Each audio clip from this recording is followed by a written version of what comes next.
You ever wonder what happens when you let the MT expert make a build?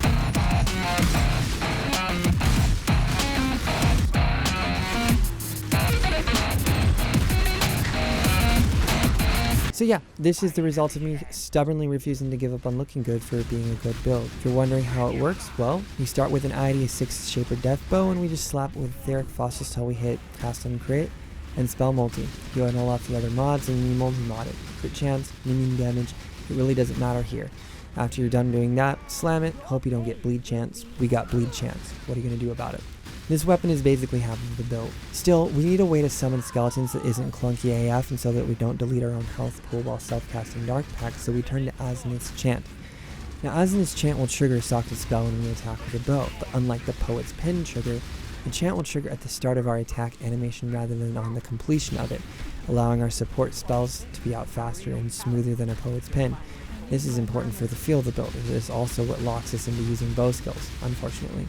Now the skeleton's out, Dark Pact will begin to chain, and with Woke Chain that number jumps from 2 to 5, which means with optimized attack speed, we can have up to 35 chains a second, not counting the initial hit, which brings it up to 41.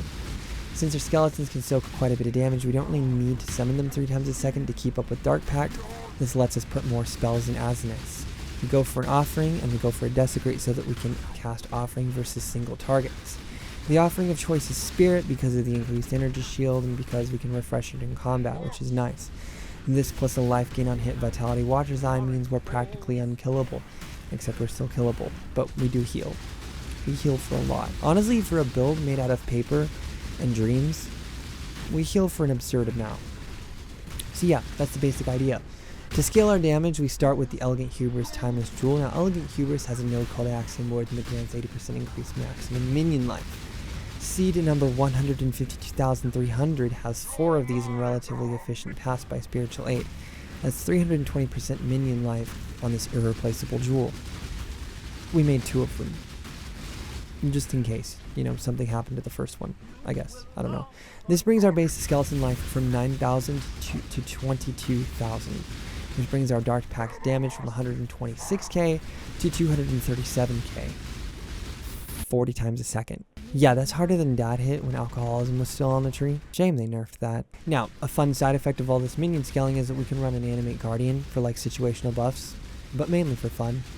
His name's Fred. Fred has 100,000 HP, and with Grithgoals, he doesn't really care about anything in the game that's not a Grandmaster, which is cool.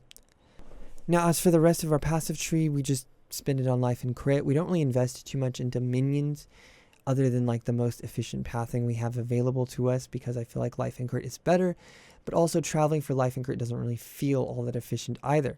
So I'm super hyped for the next league while I'll finally be able to build my own passive tree and maybe figure out a crit wing that's a bit better than walking all the way over to the shadow. And as for the rest of our items, they're just rares.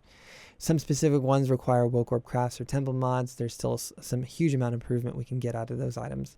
Stuff like Unnerve Gloves, Tailwind Boots, Hunter Spike Point Quiver with Hybrid Frenzy craft, or Hybrid Frenzy crit, and Frenzy on hit craft. Whatever. Better quiver. Somebody get me a better quiver. But yeah, since today's the last day of the league, it's not going to happen.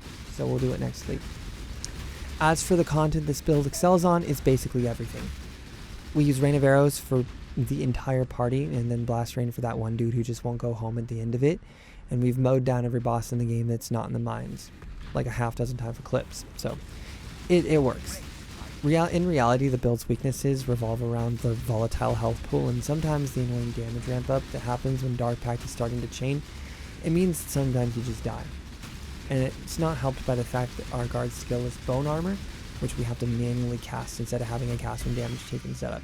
But for the most part, for the first build that I've ever theory crafted, I'd say that's pretty not terrible most of the time. Most importantly, coming from me, every effect in MTX in this build either matches perfectly or is quiet enough not to matter, which is great. I love that. We use a Seeker effect to darken the Arctic Crystal Bow, Plague Doctor Helm because it's 2020, and the Darkseer Armor for a solid neutral core. Madcap effect and Spectre Wings give us our color palette, and Celestial Rain of Arrows and Ghost Flame Dash reinforce it. And it's also worth noting that Cinder Swallow is cool for the Green Ignites. The 10% increased damage is also cool too, but mainly just the Green Ignites. So yeah, that's it. We done. That's the build. Metamorph is over. I'll see you guys next week. Putrefy, rot.